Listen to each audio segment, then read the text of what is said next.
지난 월요일 아침부터 우리는 제자도에 있어서 핵심 주제인 청지기를 하나님의 말씀을 통해서 살피고 있습니다. 금시초문인 분도 계실 수 있겠죠? 유튜브 클릭수가 맞다면 우리 교우들 절반 이상의 교우들은 아마도 오늘 이 설교가 청지기에 관련된 첫 번째 주제의 설교가 될 것 같습니다. 안타깝게도 지난 5일 동안 설교를 요약할 시간은 없습니다. 다만 월요일 날 제가 전했던 메시지의 결론을 오늘 설교의 이 시작으로 한다면 굉장히 좋은 출발이 될 것 같습니다. 그 내용을 한번 읽어드릴게요. 앞으로 20일 동안 이 세상의 보물에 대한 우리의 애착과 관련된 성경의 광범위한 가르침을 살펴보고자 합니다. 성도의 드림과 나눔이 왜 영적인 모험인지를 나누기를 원합니다. 최근에 저는 이 세상에서 신자의 삶을 서핑이라는 이미지로 자주 생각합니다. 집채만한 파도를 타는 서핑 선수를 보면 정말 놀랍죠. 저 파도를 누군가는 죽을 것 같은 공포심으로 보지만 누군가는 모험심으로 바라봅니다. 우리가 살고 있는 세상은 물질주의라는 집채만한 영적인 파도가 치는 세상입니다. 물질주의는 모든 사람을 집어삼키는 것 같습니다. 영끌이라는 단어는 물질이 사람들의 영혼을 삼켜버린 현상을 지칭하는 표현일 것입니다. 그런 세상에서 하나님의 나라를 사는 삶이란 파도 위를 타는 서핑과 같은 삶일 것입니다. 바다에서 서핑을 배우는 이들처럼 신자의 삶도 이 청지기의 삶을 배울 때에 실패를 거듭해서 경험할 것입니다. 그러나 그 과정에서 신자는 하나님의 아버지 되심을 더욱 깊이 경험할 것입니다. 그 하나님의 영광을 위해 살고 다른 사람들을 돌보는 삶, 그 모험이 가득한 삶은 오직 소망의 복음에 흠뻑 젖는 것으로 시작되고 지속될 수 있습니다.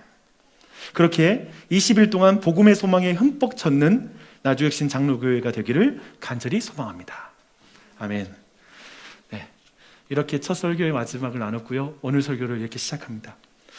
오늘 설교의 이 본문은 마태복음 6장 19절로 26절을 우리가 읽었는데요. 사실 34절까지가 한 덩어리입니다. 왜냐하면 시작과 끝이 사실상 같은 명령을 하고 있기 때문에 그렇습니다. 예수님은 제자들에게 먼저 시작할 때 이렇게 말씀하시죠. 너희를 위하여 보물을 땅에 쌓아두지 말고 하늘에 쌓아두라 라고 이렇게 명령하고 있습니다. 근데 이제 종반부인 31절과 33절을 한번 눈으로 보십시오. 예수님이 이제 마지막에는 이 땅에서 무엇을 먹을까 마실까 입을까 염려하지 말고 먼저 하나님의 나라와 의를 구하라 라고 하는 이 명령으로 이 가르침이 마무리가 됩니다. 주님은 지금 제자들이 재물을 땅에 쌓아두는 삶, 즉 먹고 사는 것으로 염려하는 삶으로 머물기를 원치 않습니다. 대신 보물을 하늘에 쌓아두는 삶, 곧 하나님의 나라와 의를 먼저 우선순위로 두는 삶을 살아가는 걸 원하고 계십니다. 예수님이 이것을 강조하기 위해 정말 거칠게 인생을 두 가지의 부류로 그냥 나눠버립니다. 하나님을 주인으로 섬기는 삶과 재물을 주인으로 섬기는 삶이 있다라고 이렇게 말하고 있고요. 또한 먹고 살고 입는 것, 거기에 진심인 삶과 하나님의 나라와 의를 구하는 것에 진심인 삶, 이 두 가지 삶이 이 세상에 있다라고 이렇게 나눠버립니다. 그리고 예수님은 아주 거칠게 그리고 아주 도전적으로 이 두 가지 중에 한 주인을 섬길 것, 즉 양자택일 해라 라고 이렇게 말하고 있습니다. 굉장히 현대인의 감성에 매우 불쾌한 그런 도전이죠. 그래서 누군가 오늘 본문에 대한 솔직한 반응을 이렇게 적어놨더라고요. 예수님의 말은 너무 불편해서 그를 사랑한다고 말하고 성경의 권위를 옹호하기 위해 싸우는 사람들조차도 그의 말을 우회할 방법을 찾고 있는 자신을 발견하게 될 것입니다. 여러분, 오늘 말씀을 들으며 여러분의 내면에서는 아마 여러 가지의 충돌이 있을 것입니다. 그리고 말씀이 끝나고 나서도 어떻게 하면 이 말씀을 우회할 것인지 그 방법을 찾는 자신을 발견할 수도 있습니다. 한번 그 모든 걸 그냥 보십시오. 괜찮습니다. 오늘 말씀을 저는 이제 세 가지로 정리해서 말씀드리려고 해요. 첫 번째는 재물은 어떻게 우리를 지배하는가, 그리고 둘째, 하나님 아버지는 어떻게 우리를 지배하는가. 이걸 다르게 말하면 하나님은 어떻게 우리를 재물로부터 자유케 하는가라고 말할 수 있을 것 같습니다. 그리고 셋째, 하나님 아버지를 보물로 믿는 삶, 곧 먼저 그의 나라와 의를 구하는 삶이 무엇인가, 이것을 세 번째로 함께 살펴보도록 하겠습니다. 먼저 재물 혹은 돈이 어떻게 우리를 지배하는지를 한번 보겠습니다. 24절을 제가 읽을게요. 한 사람이 두 주인을 섬기지 못할 것이니 혹 이를 미워하고 저를 사랑하거나 혹 이를 중히 여기고 저를 경히 여김이라. 너희가 하나님과 재물을 겸하여 섬기지 못하느니라.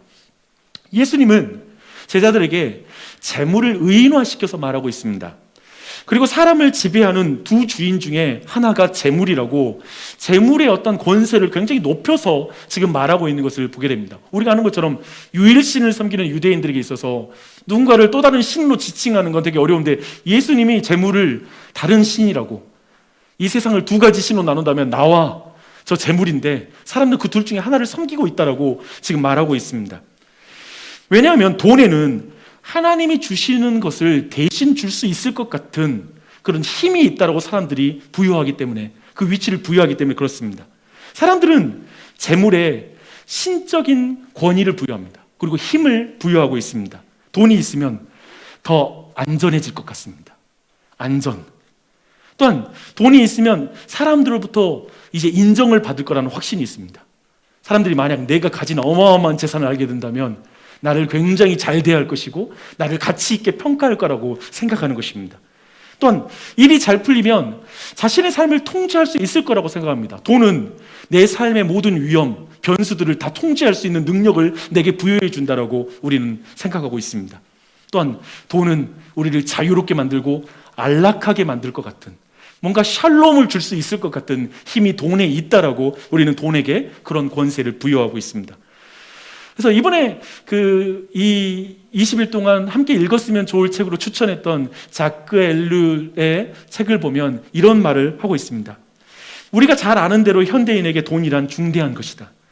돈 이외의 것들, 즉 사랑과 정의, 지혜와 생명 같은 말은 모두 관념적인 말에 지나지 않는다.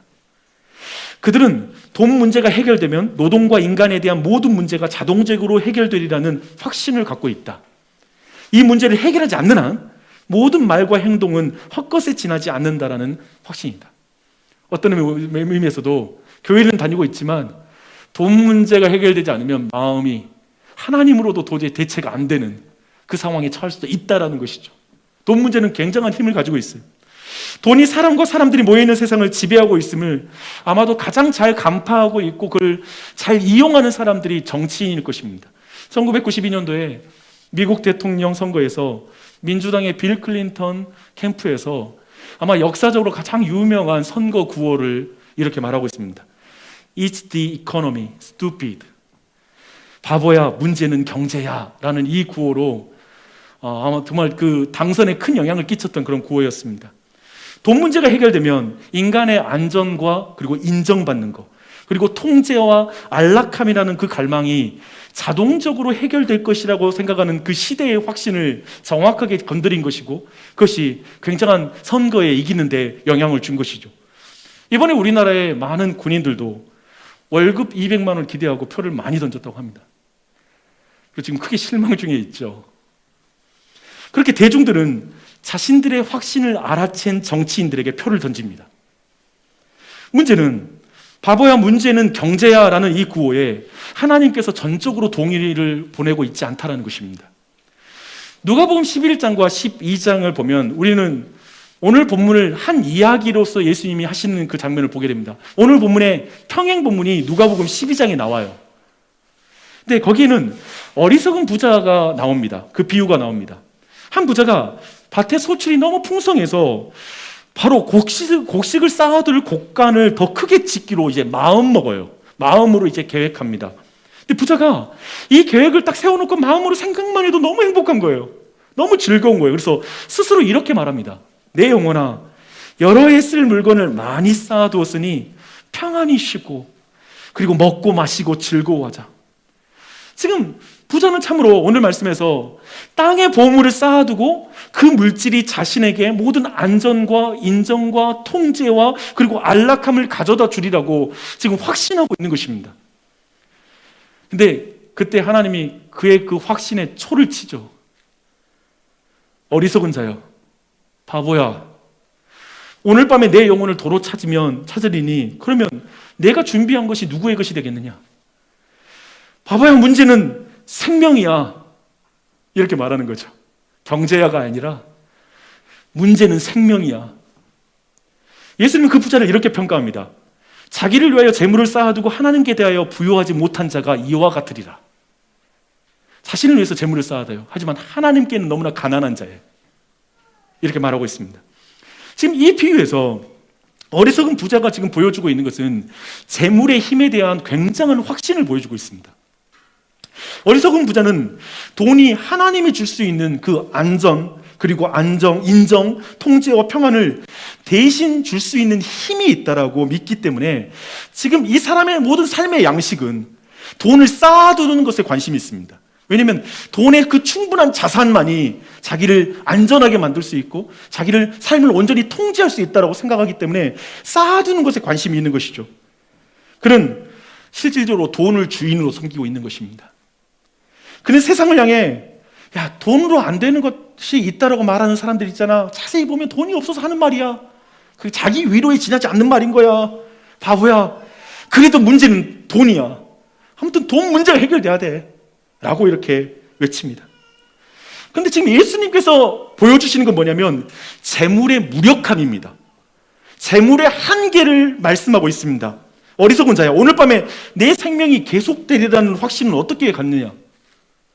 사람이 재물에 대해 염려함으로 자기의 생명을 1시간이라도 연장할 수 있느냐? 오늘 말씀 보면 내 키가 염려함으로 자랄 수 있느냐고 말하잖아요. 근데 그 의미가 원래 생명을 연장할 수 있느냐라는 뜻입니다. 시간을 연장할 수 있느냐? 그럴 수 없죠. 돈에는 그런 능력이 없습니다. 근데 이렇게 돈에는 능력이 없다라는 말을 목사가 하면, 이런 말 하면 어쩌면 돈이 있으면 좋은 의사와 의료 기술을 통해서 생명 연장이 가능하지 않나요? 자꾸 돈의 능력을 무시한다라고 하는 그런 느낌의 말을 듣게 되면 세상 물정 모르는 것 같고, 또 한편에 돈에 힘이 있다라는 예시를 어떻게든 들고 싶어하는 마음이 막 솟구쳐 올라오지 않나요? 오늘 설교를 듣는 일에 여러분의 감정을 한번 살펴보세요. 이런 마음이 올라올 수 있어요. 왜냐하면 제가 그런 마음 들었거든요. 왜냐하면 항상 설교할 때마다 우리 회중은 뭘 느낄까? 이 본문에서 뭘 느낄까? 항상 같이 느끼고 싶어하는 마음으로 본문을 보거든요. 그런 마음이 올라오는 것 같아요. 그만큼 우리는 한마디로 돈의 힘을 믿고 있고 굉장히 그것에 길들여져 있다는 것입니다. 그래서 말씀을 듣는 내내 그래 돈은 힘이 있어. 그 다른 어떤 사례를 들고 싶은 거예요. 돈의 힘이 여전히 있다는 것. 기억하십시오.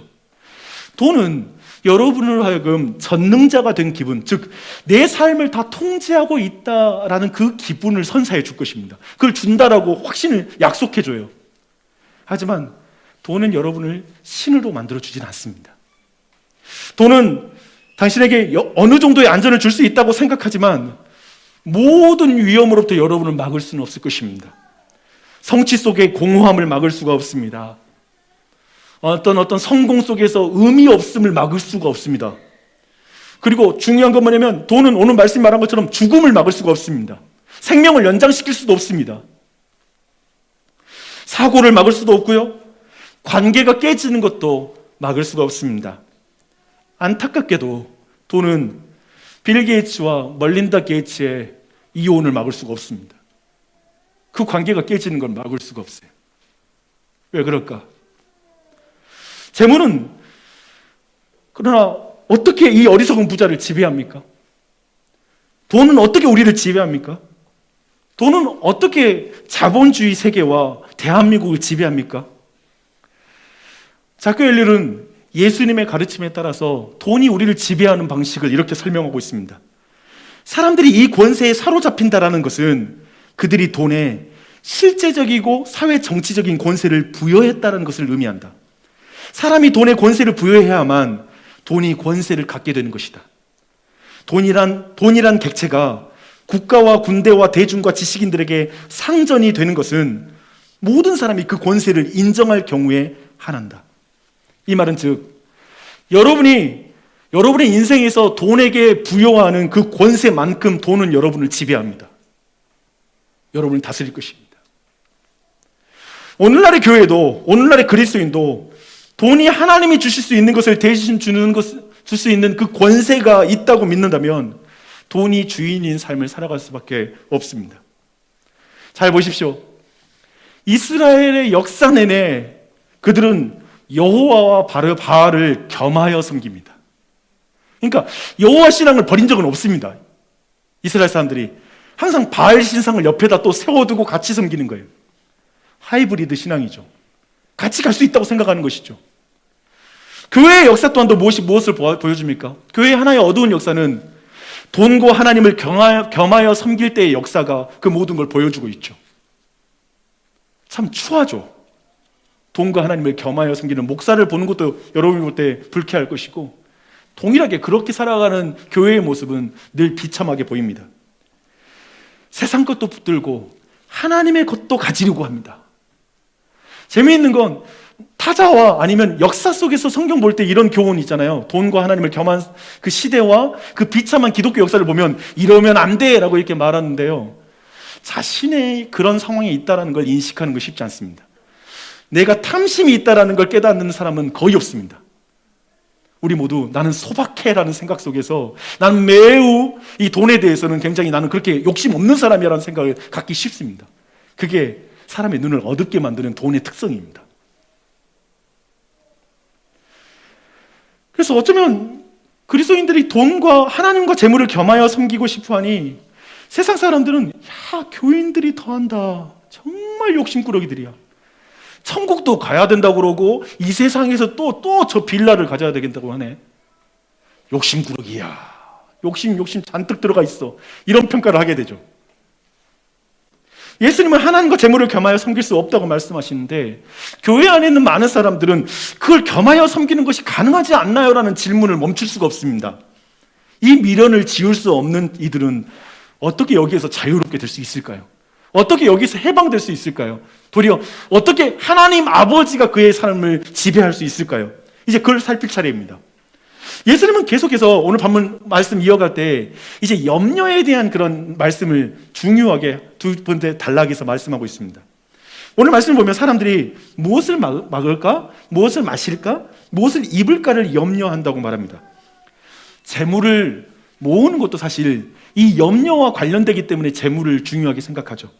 재물이란 먹고 마시고 입는 것을 통제할 수 있는 통제력을 가져다 줄 수 있는 힘이 있기 때문에 그렇습니다. 생각해 보십시오. 재물이 있으면 내게 너무나 소중한 보물과 같은 가치인 가족에게, 우리 아이들에게 유기농으로 좋은 것을 먹일 수가 있습니다. 아이들의 식단을 통제할 것이 힘이 생깁니다. 또한 과일향 주스가 아니라 100% 과즙을 먹일 수 있다는 거예요. 좋지요. 우리 중 누구도 거기 안에 무슨 색깔 만들어주는 그런 것에 의한 음료를 먹이기보단 원래 그 과즙을 짜서 주는 걸 원하는 것이죠. 명품 핸드백과 옷을 입게 될 수 있는 그 통제력을 갖게 될 것입니다. 더욱 안전한 집과 자동차. 그래서 다른 사람들이 저 사람은 저런 걸 가졌으니까 정말 대단하고 인생 잘 살았네 라는 그 평가와 인정, 그리고 저런 어떤 그런 사람들의 어떤 존경을 받고 싶어하는 그 욕구, 그런 모든 걸 통제할 수 있는 능력이 돈에 있다라고 우리는 확신하게 되는 것이죠. 그러니 먹고 마시는 것을 통제할 수 있는 재물에 대해 우리는 계속 염려합니다. 왜냐하면 계속 부족하거든요. 보물을 지키고 쌓기 위해 염려할수록, 그래서 우리는 재물을 나누는 것에 인색할 수밖에 없고요, 재물을 나누는 건 굉장한 도전이 되어버렸습니다. 그것으로 굉장히 염려하게 됩니다. 더하여 주님은 이 주제의 끝에서 내일 일을 위하여 염려하지 말라라는 이 말씀을 통해서 염려에 대한 우리가 생각하는 중요한 이해를 굉장히 다른 차원으로 끌어가서 우리에게 그 정의를 알려주고 있습니다.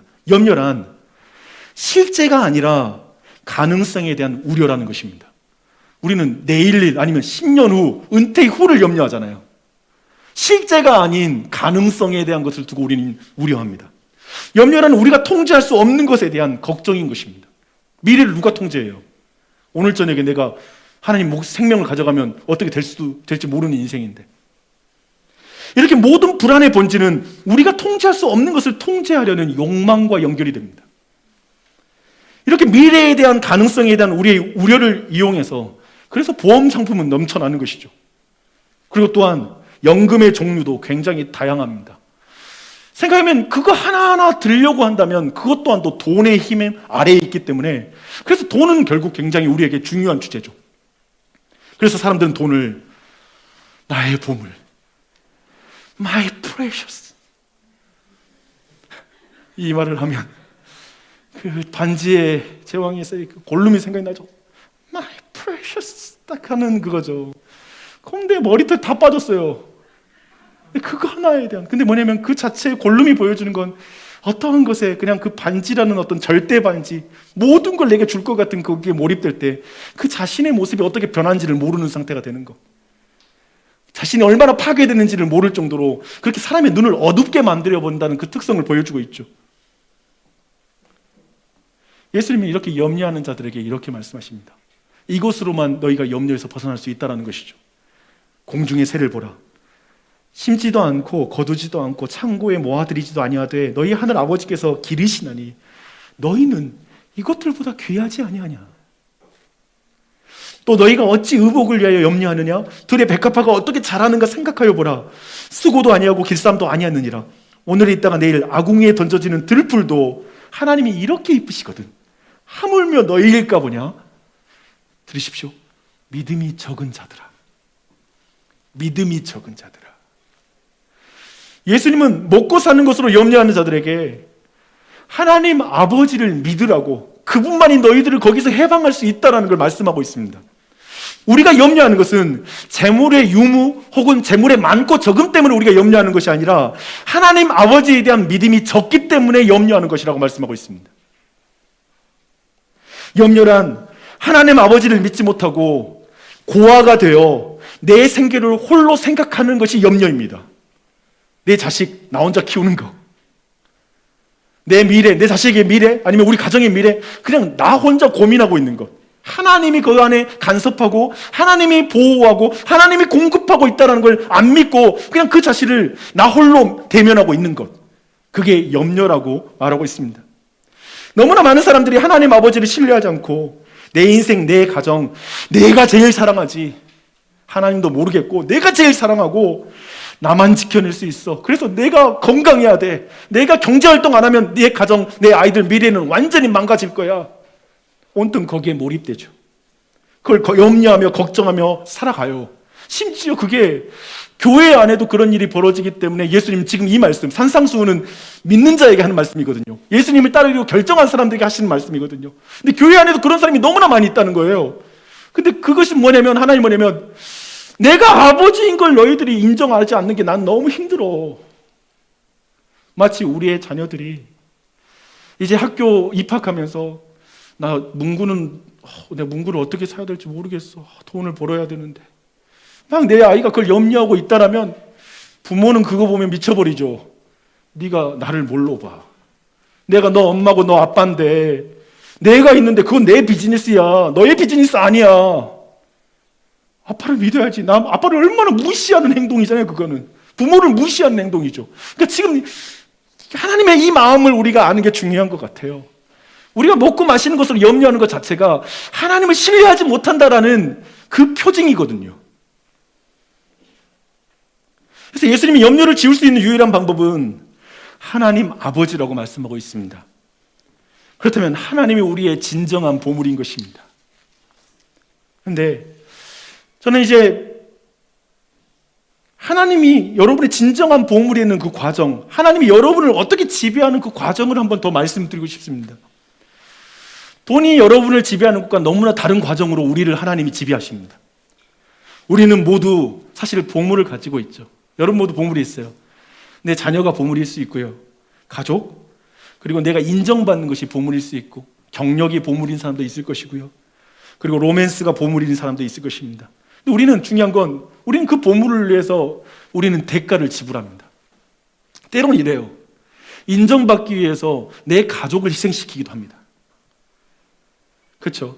때로는 내 가정을 위해서 한편에 어떤 내 모든 경력을 희생시키기도 하겠죠. 다른 가치들을 희생시키겠죠. 그렇게 값을 치릅니다. 내가 이것을 가지고 있다면 내 모든 삶은 다시 가치 있게 될 거야, 정말 의미 있게 될 거야 라고 말하는 그것을 위해 우리는 무엇이든지 할 준비가 되어 있습니다. 그런데 하나님 아버지의 보물은 아버지 하나님을 떠난 죄인들입니다. 당신이 하나님의 보물이에요. 이걸 볼 때에만이 하나님의 지배를 받아들이기 시작할 거예요.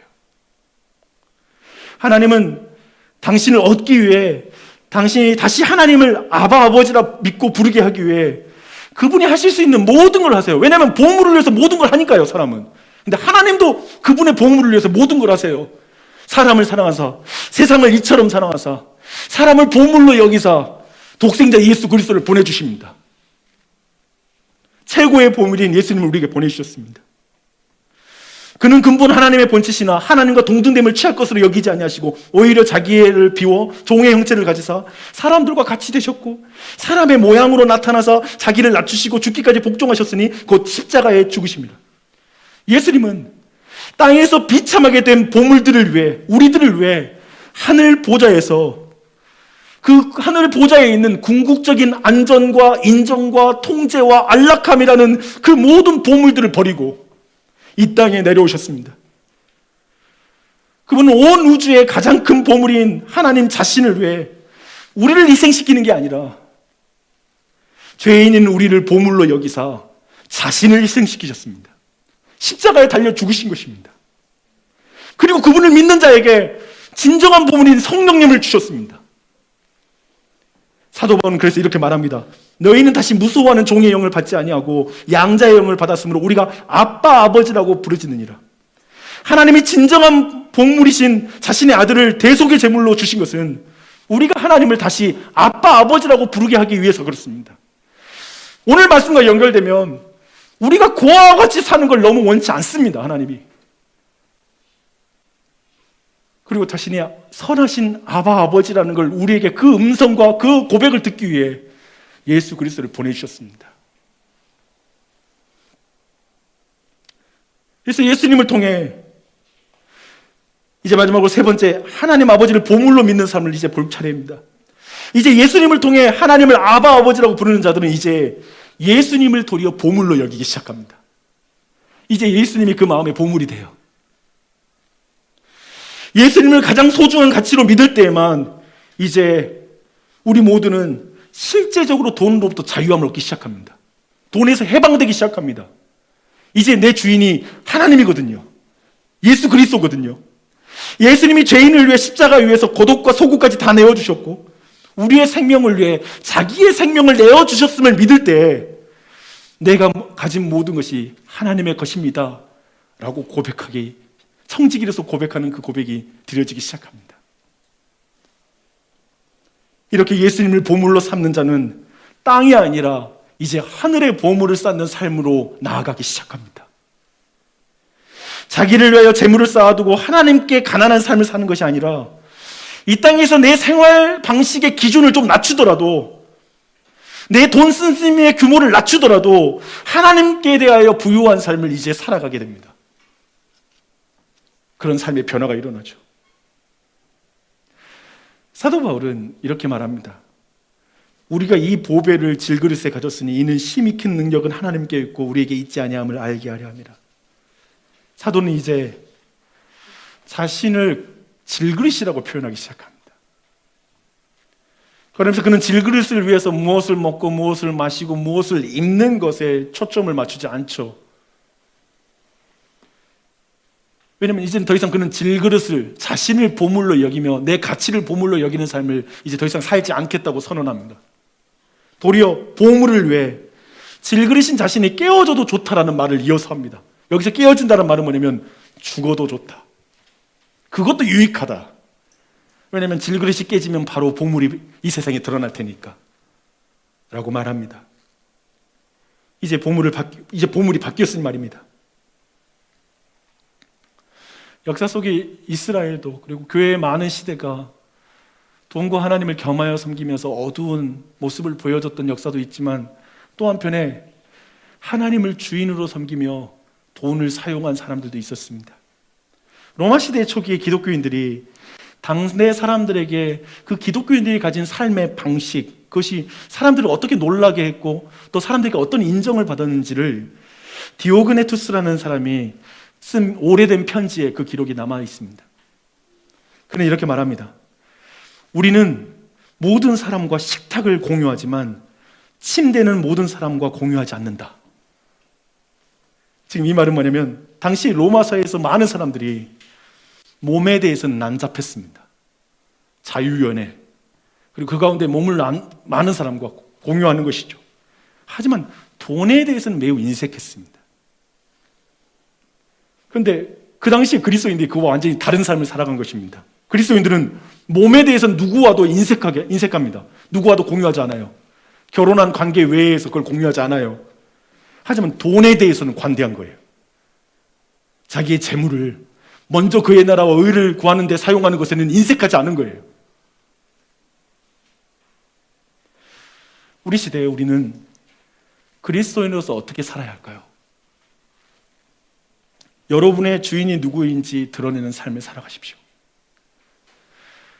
여러분의 돈이 여러분의 주인이 누구인지를 드러내는 돈이 되게 하십시오. 여러분이 고아가 아니라 하나님을 아버지로 믿는 자녀인 것을 드러내는 그런 삶을 살아가십시오. 이것의 이스라엘과 기독교 역사는 그렇게 성공하지 않았다고 말씀드렸습니다. 하지만 우리가 방금 본 것처럼 초대교회에서 그것을 살아낸 믿음의 선배들도 있습니다. 이제 우리는 21세기 자본주의 시대에 우리는 이 시대의 문화 사조와 그런 모든 시대의 조류 앞에서 오늘 말씀을 대면하고 오늘 말씀 앞에 내가 누구를 주인으로 섬길 것인가? 나는 주인인가? 아니면 청지기인가? 라는 질문을 다시 해야 될 것이고요.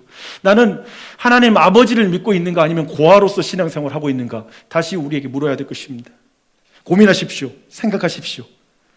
다만 주의하십시오. 부디 말씀이 불편해서 우회할 방법을 찾지는 마셨으면 좋겠습니다. 먼저 그의 나라와 의를 구하는 삶, 하늘의 보물을 쌓는 삶을 결단하십시오. 그걸로 여러분이 누구를 섬기고 있는지, 하나님을 아버지로 믿고 있는지를 여러분이 점검할 수 있을 것입니다. 어느 정도 드려야 될까요? 질문이죠. 어느 정도 드려야 될까요? 희생적으로 드리십시오. 제가 이번에 말씀 공부하면서 새롭게 배운 부분이에요. 저는 예전에 항상 자원에서 기쁨으로 드리세요라는 말밖에 가지고 있지 않았던 사람입니다. 근데 오늘 말씀에서 발견한 건 희생적으로 드리라는 표현이고, 이 희생적으로 드리라는 말은 뭐냐면 내 생활 방식, 내가 가진 경제적 수준을 좀 더 낮추는 희생을 감수하고 이 일을 감당하라고 말씀드린 것입니다. 인색하지 마십시오. 당신이 사는 방식에 실제로 영향을 미치지 않는다면, 즉 예수님의 복음이 여러분이 사는 삶의 실제에 영향을 미치지 않는다면, 그리고 즉 희생하지 않는다면 내 경제 영역에 십자가가 없는 것입니다. 우린 많이 듣죠. 십자가를 지고 가야 된다. 그것이 그리스도인이다. 아니요, 그 부분에 희생하지 않는다면 십자가가 그 영역에 없는 것입니다. 저도 고민해 보겠습니다. 목사라고 해서 나 늘 부족해, 궁핍해라고 생각하지 않고 저도 고민해 볼게요. 내가 얼마만큼 할 수 있을까? 기억하십시오. 다만 억지로 할 생각을 하지도 마시고 10원짜리 하나도 억지로는 하지 마십시오. 사실 이 말씀을 들을 때 벌써 우리 마음 가운데 여기 딱 나왔을 때 부담이라는 게 와요. 근데 제가 그걸 정말 이번에 묵상하면서 본 건 뭐냐면, 지금 이 순간 오늘 이 말씀에 부담을 느꼈다면 지금 여전히 고아로서 오늘 말씀을 들은 겁니다. 이해되세요? 계속 우리는 고아로서 오늘 말씀, 그러면 내가 실천해야 되네? 고아로서 이 말씀 듣고 있는 거예요. 하나님이 채워주신다는, 하나님 아버지 되신다는 건 사실의 핵심 메시지를 다 놓쳐버리는 거예요. 예수님을 바라보십시오. 여러분 항상 기억하십시오. 청지기는 돈이 부족한 게 문제가 아니라 은혜가 부족한 게 문제가 됩니다. 수입의 결핍이 청지기로서의 문제가 아니라 하나님 아버지 되심을 믿는 믿음이 적어서 문제가 됩니다. 오늘 말씀의 방점은 거기에 있습니다.